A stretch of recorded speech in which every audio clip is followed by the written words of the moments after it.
Hello everyone. Here I am discussing one of the most important topic of share capital, that is long table question. Last videos मैंने चार डाली, उसमें मैंने आपको over subscription, under subscription, default की calculation और types of share capital के बारे में बताया था सारा कुछ.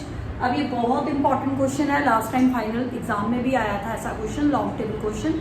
लॉन्ग टेबल का मतलब क्या होता है बेटा? जब भी क्वेश्चन में ये लाइन लिखी हो ना, excess money should be adjusted on allotment and calls. जो एक्सेस सरप्लस है वो अलॉटमेंट और कॉल्स दोनों पे एडजस्ट करना है, तो समझ लेना लॉन्ग टेबल क्वेश्चन है. दूसरा, अगर क्वेश्चन में एक से ज्यादा प्रो राटाज हो तब भी वो लॉन्ग टेबल हो सकता है. कैसे? देखो, ये क्वेश्चन है मेरा, यहाँ तक मेरा क्वेश्चन है. यहाँ पे मेरे को तीन कैटेगरीज दे रखी है अप्लाइड अलॉटेड की. 90 वाले को हमने 40 अलॉट करे, 50 वाले को 40, 20 वाले को 20. टोटल अप्लाइड थे 1,60,000 और हमारे पास देने के लिए थे 1 लाख. और 11 रुपीज पे शेयर गया इंक्लूडिंग प्रीमियम. प्रीमियम अलॉटमेंट पे है. 3 on application, 3 on allotment, 3 on first call, 2 on second call, second and final. ठीक है जी. अब देखो, मैंने अभी आपको बोला या तो ये लाइन लिखी हो excess money should be adjusted on allotment and calls, तो श्योर है कि वो लॉन्ग टेबल क्वेश्चन ही होगा.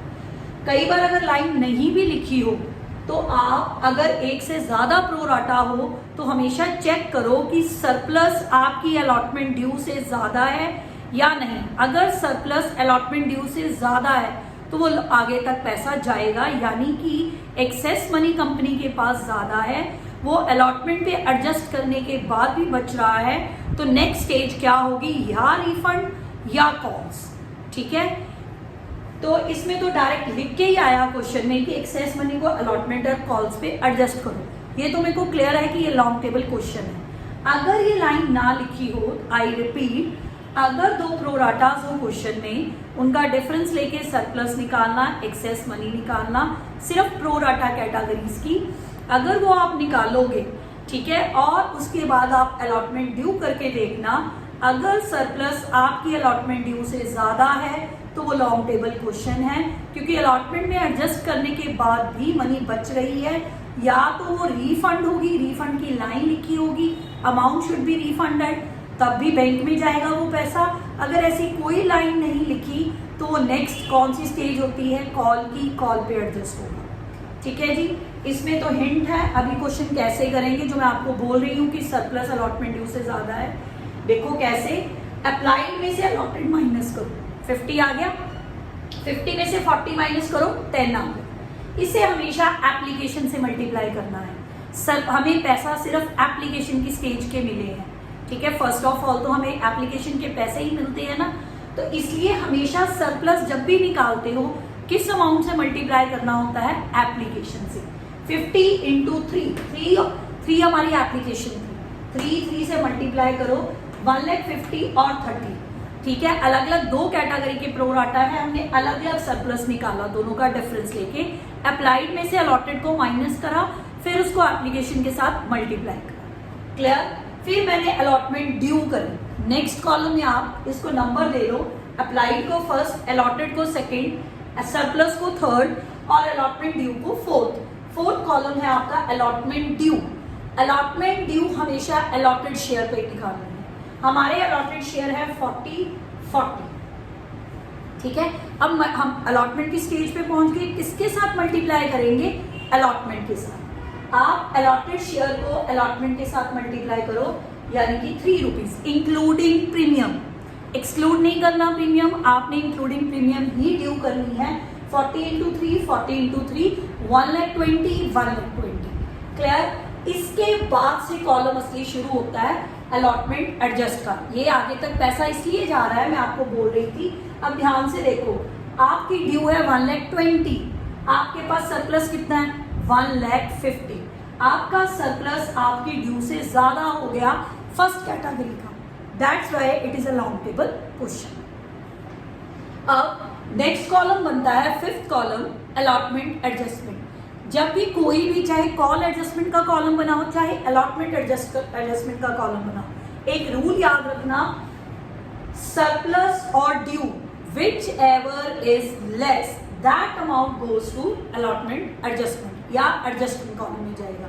Which ever is less surplus और अलॉटमेंट ड्यू, दोनों में से जो कम होगा वो अलॉटमेंट एडजस्टमेंट में जाएगा। ठीक है, आप ये क्रैम कर सकते हो। लॉजिकली समझना चाहते हो तो लॉजिक समझो। हमारे पास शेयर होल्डर्स का 1,50,000 पड़ा था, मगर हमने उनसे कितने लेने थे? 1,20,000। ठीक है जी, तो हम कितने पैसे उनके एडजस्ट करेंगे? 1,20,000 अलॉटमेंट। नहीं ये याद होता तो सरप्लस और due whichever is less डाल दिया इसमें 1,20,000, इसमें से लेस क्या था? सरप्लस। जो एडजस्टमेंट कॉलम होता है उसका टोटल करना है, टोटल कर दो 1,50,000। क्लियर? नेक्स्ट, हमारे पास आगे कुछ पैसा बचेगा कि नहीं बचेगा, वो कैसे देखते हैं। आप एडजस्टमेंट के बाद नेक्स्ट कॉलम बनाओगे फिर सरप्लस का। इस कॉलम को नाम दिया हमने 6th कॉलम। अब इसमें कौन सा अमाउंट जाता है? सरप्लस और एडजस्टमेंट का डिफरेंस। सरप्लस और एडजस्टमेंट का डिफरेंस, अगर ऐसे नहीं याद रहता, 3rd और 5th कॉलम का डिफरेंस। 3rd और 5th कॉलम का डिफरेंस। 1,50,000 माइनस 1,20,000 कितने बच गए?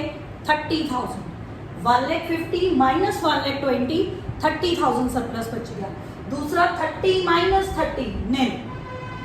ठीक है, 3rd और 5th का डिफरेंस लिया, या ये याद कर लो, या सरप्लस और एडजस्टमेंट का डिफरेंस नेक्स्ट सरप्लस में जाएगा। क्लियर है? अब एक ही कैटेगरी का सरप्लस बचा, फर्स्ट कैटेगरी का। सेकंड का पूरा एग्जॉस्ट हो गया, सरप्लस निल आ गया, तो हम फर्स्ट कैटेगरी के ही पैसे आगे फॉरवर्ड करेंगे। नेक्स्ट कॉलम आप बनाओगे, अलॉटमेंट तक पैसा एडजस्ट हो गया। नेक्स्ट स्टेज है कॉल ड्यू। आप कॉल को ड्यू करो। कॉल ड्यू भी अलॉटेड शेयर पे होगी 40 into 3, 1,20,000। ठीक है जी, ड्यू कर ली। इसके बाद कॉल एडजस्टमेंट का मैंने अभी आपको क्रैम करवाया, सरप्लस और due whichever is less that amount goes to adjustment column. Call adjustment में जाएगा सरप्लस और due whichever is less 30,000। चला गया। अब नेक्स्ट, ये नीचे वाला तो है ही निल, ये कॉन्ट्रीब्यूशन भी कुछ नहीं होगा। अगर सरप्लस बचता तो ये भी कॉल पे एडजस्ट होता। सिर्फ फर्स्ट कैटेगरी का सरप्लस बचा, इसलिए उसका अमाउंट आगे गया। ठीक है जी, कॉल एडजस्टमेंट में हो गया। नेक्स्ट हमने फिर सरप्लस का कॉलम बनाना है। वही मैंने आपको बताया था 6th और 8th का डिफरेंस, सरप्लस और कॉल एडजस्टमेंट का डिफरेंस, दैट इज निल। दोनों कॉलम निल हो गए। ठीक है, हमारा लॉन्ग टेबल यहीं पे खत्म हो गया। आपने टोटल किस कॉलम का करना है जो एंट्री में अमाउंट आपके काम आएगा? अलॉटमेंट एडजस्टमेंट का और कॉल एडजस्टमेंट का। ठीक है जी, अब पहली एंट्री होगी bank to share application. Entries हमेशा टोटल के साथ होती है। 1,60,000 into 3, 4,80,000, 4,80,000। Share application to share capital to share allotment to share first call भी आएगा यहाँ पे, क्योंकि हमारा जो सरप्लस अमाउंट है वो कॉल तक गया, इसलिए दोनों आएंगे। आप कॉल इन एडवांस भी लिख सकते हो। मैंने दोनों चीजें लिखी हैं, जो आपने लिखनी है लिख लो। शेयर अलॉटमेंट में जाएगा 1,50,000, यहाँ से ऊपर से उठा लो। फर्स्ट कॉल में जाएगा 30, ये भी ऊपर से। तभी आपने ये लॉन्ग टेबल बनाया है, एंट्रीज करनी बहुत इजी हो जाती है। ठीक है जी, मैंने इस क्वेश्चन में अभी पहली 2 ही एंट्रीज करी हैं। अब हमें 2 कैटेगरीज दे रखी हैं, 2 शेयर होल्डर आर और एस दे रखे हैं जिन्होंने हमारी अलॉटमेंट और कॉल के पैसे नहीं दिए। ये मैं आपको नेक्स्ट वीडियो में समझाऊंगी। ये बहुत इंपॉर्टेंट क्वेश्चन है, नेक्स्ट वीडियो जरूर देखना। ये मैंने क्वेश्चन अभी इसलिए पूरा नहीं किया क्योंकि क्वेश्चन में आगे बहुत पॉइंट्स है, आप कंफ्यूज हो सकते हो। अभी सिर्फ आप लॉन्ग टेबल पे कंसंट्रेट करो कि लॉन्ग टेबल कैसे बनता है। लॉन्ग टेबल का रूल याद रखना, आई रिपीट, कि सरप्लस अगर आपकी अलॉटमेंट ड्यू से ज्यादा है तो वो लॉन्ग टेबल क्वेश्चन है। ठीक है जी, अब ये पैसे कॉल तक गए। एडजस्टमेंट कॉलम में हम सरप्लस और due whichever is less को डालते हैं। अगर नेक्स्ट सरप्लस निकालना है तो सरप्लस और अलॉटमेंट एडजस्टमेंट या कॉल एडजस्टमेंट का डिफरेंस लेना है। ठीक है, this is all about the long table question, ध्यान से समझ लो।